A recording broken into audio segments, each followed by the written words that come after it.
کہ بندہ کچھ ایسا زندگی کے اندر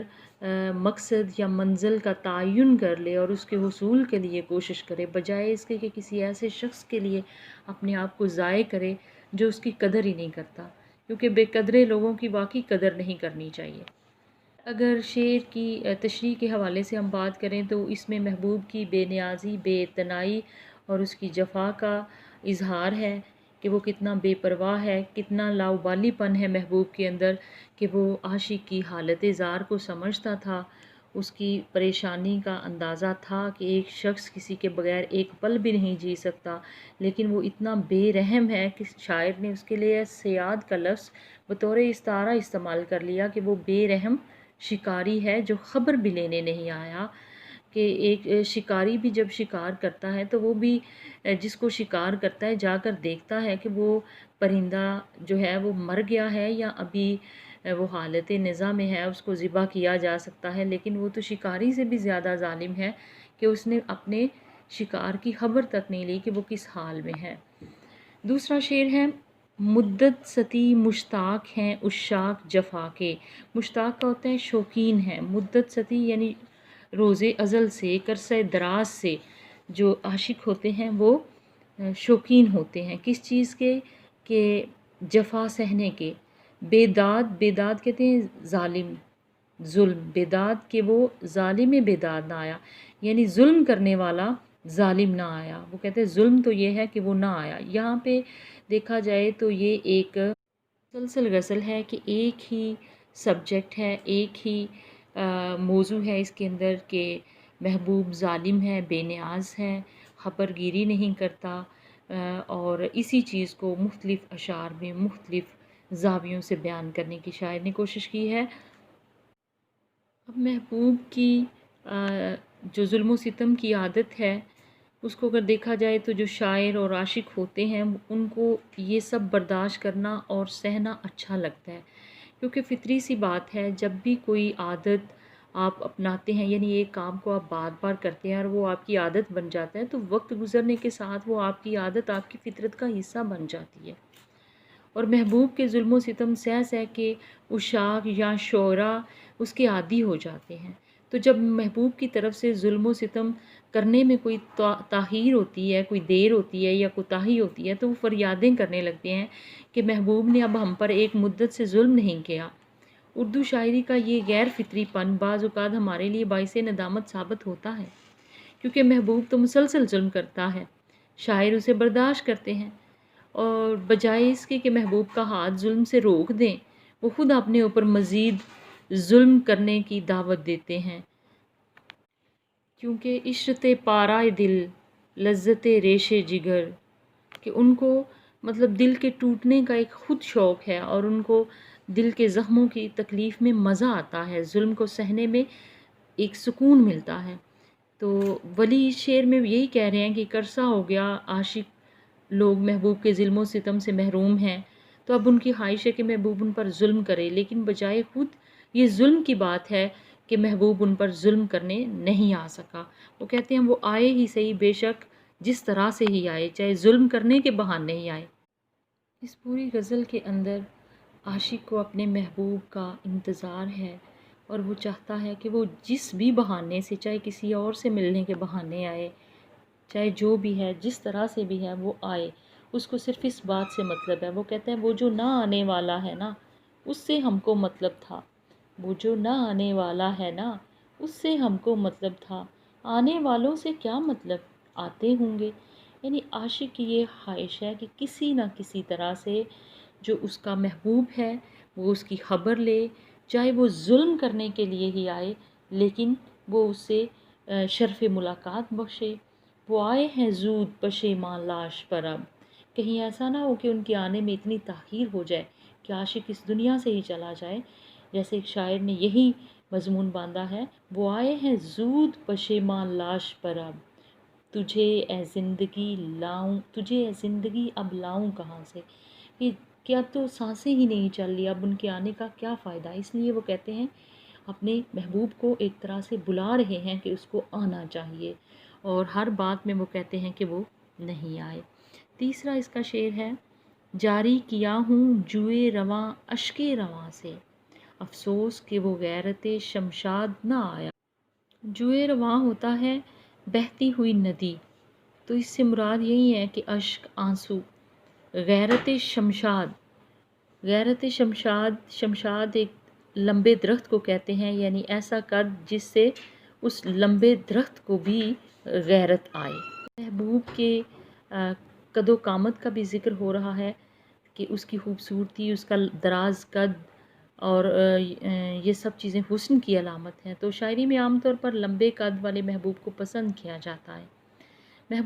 محبوب کو چونکہ اپنے چاہنے والوں کی حالت کی خبر نہیں ہوتی اور وہ اپنی طبیعت کے تقاضے سے ان کی خیر خیریت دریافت کرنے کی زحمت بھی گوارا نہیں کرتا، تو اس کی دلچسپیاں عجیب و غریب ہیں۔ جو لوگ اس کی محبت بھری اداؤں پر فدا یا فریفتہ ہو جاتے ہیں، ان سے وہ جان بوجھ کر بے پرواہی اور بے اتنائی کا سلوک کرتا ہے۔ تو ولی کو بھی اپنے محبوب سے یہی شکایت ہے کہ ان کا سرو قد محبوب ان کی خبر لینے نہیں آیا۔ ایسی صورت میں یہ لوگ سوائے رونے دھونے اور اپنی بے نصیبی کا ماتم کرنے کے کچھ نہیں کرتے۔ ولی فرماتے ہیں، میں نے اپنے دراز قد اور خوبصورت خوبرو محبوب کے انتظار میں رو رو کر پانی کی ندیاں بہا دیں، مگر وہ پھر بھی نہیں آیا۔ کہ ندیاں ایسے ہی بعض عشاق ایسے ہیں کہ جو بہت زیادہ رونے سے، کثرت گریہ زاری سے ان کی آنکھوں میں اشک ختم ہو جاتے ہیں، سوکھ جاتے ہیں۔ جیسے میر تقی میر کہتے ہیں، اشک آنکھوں میں کب نہیں آتا، لہو آتا ہے جب نہیں آتا۔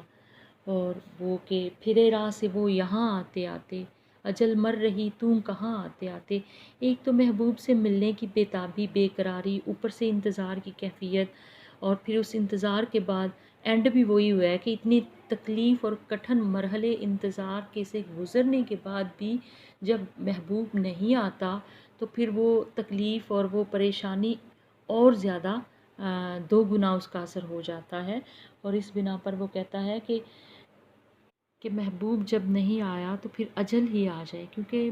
انتظار کو بھی آدھی موت کہا جاتا ہے، عربی میں ایک محاورہ ہے۔ تو اس حوالے سے وہ کہتا ہے کہ اتنا طویل انتظار کرنے کے باوجود جب محبوب نہیں آیا تو پھر اس انتظار کی جو تکلیف ہے وہ بھی اسی طرح محسوس ہوتی ہے۔ اشعار میں اپنے محبوب کے حسن کو بیان کرتے ہیں اور ان کا انداز ایسا ہی ہوتا ہے کہ وہ جیسے التجائیہ انداز میں اپنے محبوب کے سامنے درخواست گزار ہوں اور ان سے درخواست کر رہی ہوں کہ وہ کسی نہ کسی طرح سے ان کے اوپر لطف و کرم کریں اور بے نیازی کا جو ایک رویہ روا رکھا ہوا ہے اس کو ختم کریں۔ جس غم منی موزوں کیا ہوں آہ کا مصرع، جس غم منی، جس غم میں، منی آج کل متروک ہے، اس کی جگہ میں حرف جار مستعمل ہے۔ موضوع کیا ہوں آہ کا مصرع، وہ مصرع دلچسپ پری زاد نہ آیا۔ ولی دکنی اس شعر میں بیان کرتے ہیں کہ ان کا محبوب حسن و جمال کا پیکر ہے۔ دنیا کی ساری خوبصورتیاں، سارا حسن و جمال، ساری خوبیاں، ساری دلکشیاں ان کے محبوب میں مجتمع ہیں۔ وہ بے مثال ہے، اس جیسا کوئی اور نہیں، اس کا کوئی مقابلہ نہیں کر سکتا۔ وہ پریوں کی طرح نرم و نازک اور انتہائی خوبصورت ہے۔ اور اس کے غم میں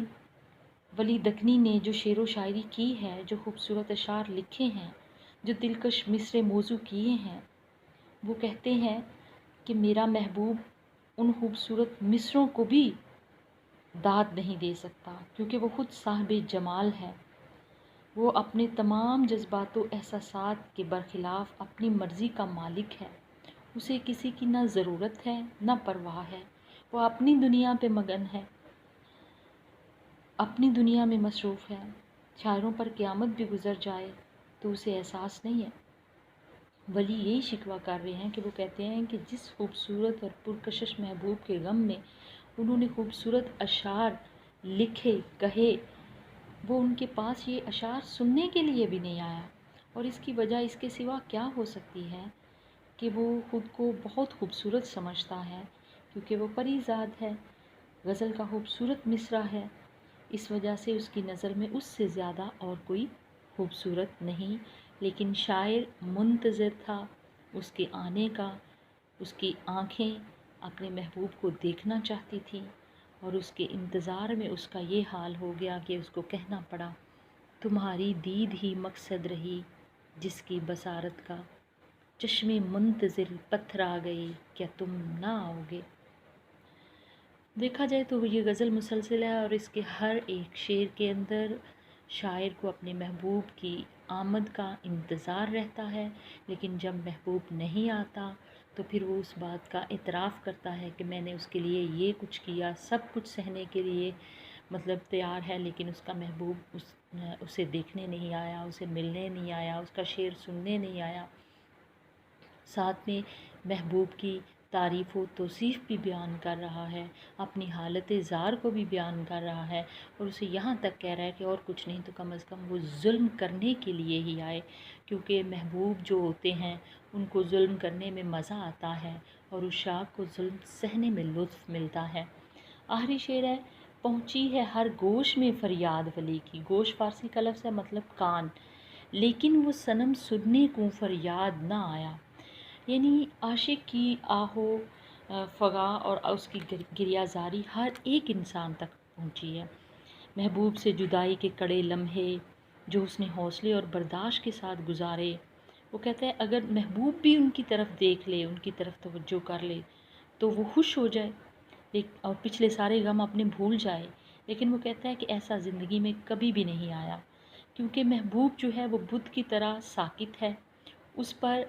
عاشق یا شاعر کی فریاد آہ و فغاں اثر انداز نہیں ہوتی، اس لیے وہ کہتا ہے کہ اگر وہ سن بھی لے تو بھی اس پر اثر انداز میری آہ و فغاں نہیں ہوگی۔ شاعر کو گلہ ہے، اور وہ صرف یہ گلہ ہے کہ اس کی فریاد، اس کی آہذاری، اس کا رونا دھونا سب لوگوں کے کانوں تک تو پہنچا، اور اگر کسی نے ان کو نہیں سنا یا سنا انسنا کر دیا تو وہ اس کا محبوب ہے جس نے اس طرف دھیان نہیں دیا۔ میر تقی میر کا خوبصورت شعر اسی شعر کی ترجمانی کرتا ہے، پتا پتا بوٹا بوٹا حال ہمارا جانے ہے، جانے نہ جانے گل ہی نہ جانے باغ تو سارا جانے ہے۔ یعنی عاشق یا شاعر کے غم، بے قراری، محبت میں اس کی اضطراری حالت سے ہر خاص و عام واقف ہے، لیکن جس کے لیے وہ حالت بنی ہے، جس کے لیے وہ یہ سب سہ رہا ہے، وہی اس چیز سے واقف نہیں۔ ہو سکتا ہے کہ وہ عمدن اور دانستاً یہ پریٹینڈ کر رہا ہو کہ وہ اسے کچھ نہیں معلوم، یا اس نے سنی انسنی کر دی ہو، لیکن شاعر یہی کہتا ہے، ہم نے ساری دنیا کے ہیں وہ ہمارے سوا، ہم نے دنیا چھوڑ دی جن کے لیے۔